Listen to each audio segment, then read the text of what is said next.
আমার ভয়টা হচ্ছে যদি সত্যি এই অভিযোগটা হয় যে একদম বিএলও যারা একদম গ্রাসরুট লেভেলে কাজ করবে তারাই যদি তৃণমূল কর্মী হয় বা তারা যদি ইনফ্লুয়েসড হয় অরিত্র, তাহলে পরে লিস্টটা সঠিক হবে কি করে?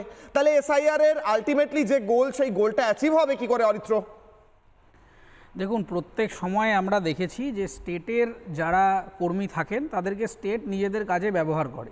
আজকে আপনার আলোচনাটার মূল প্রেক্ষাপটটা এরকমভাবে হওয়া উচিত, মমতা বন্দ্যোপাধ্যায় মুখ্যমন্ত্রী হিসেবে নিজেই আলোচনাটা শুরু করে দিয়েছেন। কেন? তার কারণ তিনি নিজে মঞ্চ থেকে দাঁড়িয়ে হুমকি দিয়েছেন, হুঁশিয়ারি দিয়েছেন স্টেটের এমপ্লয়ীদেরকে যে ইলেকশন কমিশন কিন্তু ওই কয়েক মাসের জন্য, তারপর কিন্তু তোমরা ভুলে যেও না যে তোমার কিন্তু স্টেটের হয়ে কাজ, স্টেটের কর্মচারী তোমরা। প্রশাসনিক সভা থেকে বলেছেন, প্রশাসনিক সভা থেকে হুঁশিয়ারিটা তিনি কাকে দিচ্ছেন? তার মানে কি নির্বাচন কমিশন আর রাজ্য সরকার এরা কি পরস্পর বিরোধী কোনো সংস্থা? তা তো নয়। নির্বাচন কমিশন একটা ইন্ডিপেন্ডেন্ট অর্গানাইজেশন যাদের কাজ হচ্ছে ভোটটাকে স্বচ্ছভাবে করানো। এসআইআর প্রতি 20 বছর অন্তর হওয়ার কথা, দীর্ঘ বছর সেটা হয়নি কেন সেটা নিয়ে আমাদের নির্বাচন কমিশনকে প্রশ্ন করা উচিত ছিল। এখন হচ্ছে, অত্যন্ত সাধুবাদ জানাচ্ছি, ওয়েলকাম জানাচ্ছি।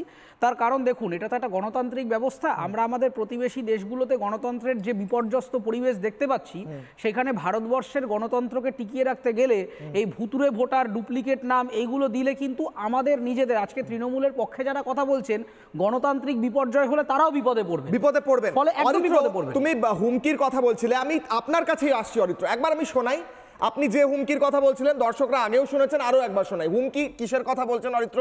প্রশাসনিক সভা থেকে কি বলেছিলেন মমতা বন্দ্যোপাধ্যায় শুনবো, আবার অরিত্রর কাছে আসবো, তারপর কাসেম দা শুনুন।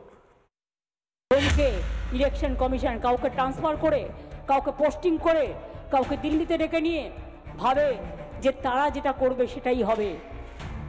ওদের তো আয়ু 2 মাস না 3 মাস, তারপরে তো 5 বছর আমাদের হাতে থাকবে। এই যে পশ্চিমবাংলা থেকে প্রায় 1000 লোককে নিয়ে গেছে ট্রেনিং করবার জন্য দিল্লিতে, আমি জানতামই না। এটা ডিএমদের উচিত ছিল অ্যাটলিস্ট আমাদের ইনফর্ম করা। বিএলওদের কাছে আমার অনুরোধ থাকবে ভোটার লিস্ট থেকে কারো নাম যেন বাদ না যায় সেটা দেখার।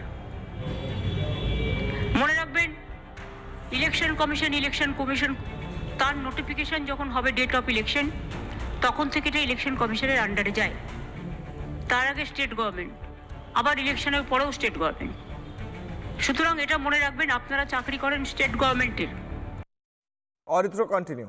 দেখুন, এখান থেকে একটা কনস্টিটিউশনাল থ্রেটের গন্ধ পাওয়া যাচ্ছে। তার কারণটা হচ্ছে, আমি স্টেট গভর্নমেন্টে চাকরি করলেও আমাদের সাংবিধানিক ব্যবস্থায় কিন্তু আলটিমেটলি ফান্ডটা কেন্দ্রীয় সরকার থেকে আসে, গোটাটা সেন্ট্রাল রিজার্ভ থেকে বাকি স্টেটগুলো ফেডারেল স্ট্রাকচারে ম্যানেজড হচ্ছে। ফলে সেই জায়গায় ইলেকশন কমিশনের 100% ক্ষমতা রয়েছে এবং তাদের কনস্টিটিউশনালি তারা এম্পাওয়ার্ড।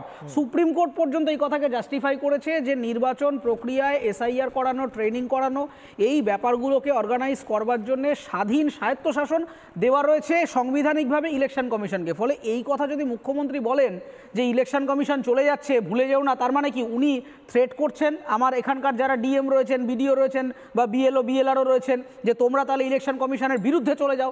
ইলেকশন কমিশনের বিরুদ্ধে চলে যাওয়া মানে সংবিধানের বিরুদ্ধে চলে যাওয়া, নির্বাচন প্রক্রিয়ার বিরুদ্ধে চলে যাওয়া, আলটিমেটলি গণতন্ত্রের বিরুদ্ধে চলে যাওয়া। পশ্চিমবাংলাটাকে তাহলে ভারতবর্ষের বাইরে কিছু একটা আলাদা ভাবার চেষ্টা করা হচ্ছে, নাকি পশ্চিমবঙ্গ ওই বৃহত্তর ভারতের ম্যাপের একটা অংশ? যদি ম্যাপের অংশ হিসেবে মমতা বন্দ্যোপাধ্যায় স্বীকার করেন, তাহলে আমি বলবো এসআইআর অবশ্যই হবে। যদি যোগ্য ভোটারের নাম বাদ যায়, আগে এসআইআরটা হতে দিন না। কেন আপনারা বলছেন যে এসআইআর হতে দেব না? এসআইআর হোক। আমি তৃণমূল কংগ্রেসের সাথে একমত এই বিষয়ে যে যোগ্য ভোটার কারোর নাম বাদ গেলে অবশ্যই বিদ্রোহ করতে হবে, সেই ব্যাপারে আমার কোনো আর্গুমেন্ট নেই। কিন্তু এসআইআর হতে দেব না, অভিষেক বন্দ্যোপাধ্যায় নিজে মঞ্চ থেকে দাঁড়িয়ে বলেছেন এসআইআর করতে দেব না। এই এসআইআর হতে দেব না এই কথাটা টেকনিক্যালি ভুল, আমি অপোজ করছি। এসআইআর অবশ্যই হওয়া প্রয়োজন। ভুতুরে ভোটার, মৃত ভোটার, ডুপ্লিকেট ভোটার এরা বাদ গিয়ে, এবং আরেকটা জিনিস মাথায় রাখতে হবে, এসআইআর মানে কিন্তু শুধু ভোটার তালিকা থেকে নাম বাদ যাওয়া নয়, নতুন ভোটারদের ইনক্লুড করাও কিন্তু এসআইআর এর একটা পার্ট। যারা নতুন ভোটার হতে, যারা নতুন প্রজন্মের মানুষ, ইউথ, তাদেরকে তো আমাকে নির্বাচন প্রক্রিয়ার অংশ দেওয়াতে হবে। ফলে সেই জায়গায় এসআইআর হোক। আমার একটাই আবেদন, একই কথা আমি সৌরভপ্রিয় বাবুর সাথে সহমত, এসআইআরটা হোক, যোগ্য ভোটারের যাতে নাম বাদ না যায়। যোগ্য ভোটারের নাম যাতে বাদ না যায়, এটা একদম ন্যাচারাল জাস্টিস। কিন্তু যোগ্য ভোটার তো ইলেকশন কমিশন ঠিক করবে। অরিত্র, নানা ধরনের কন্টেন্ট দেখার জন্য লাইক করুন, শেয়ার করুন আমাদের ফেসবুক পেজ, সাবস্ক্রাইব করুন আমাদের ইউটিউব চ্যানেল। পাশাপাশি অন্যান্য ব্রেকিং নিউজের জন্য অবশ্যই চোখ রাখুন রিপাবলিক বাংলায়।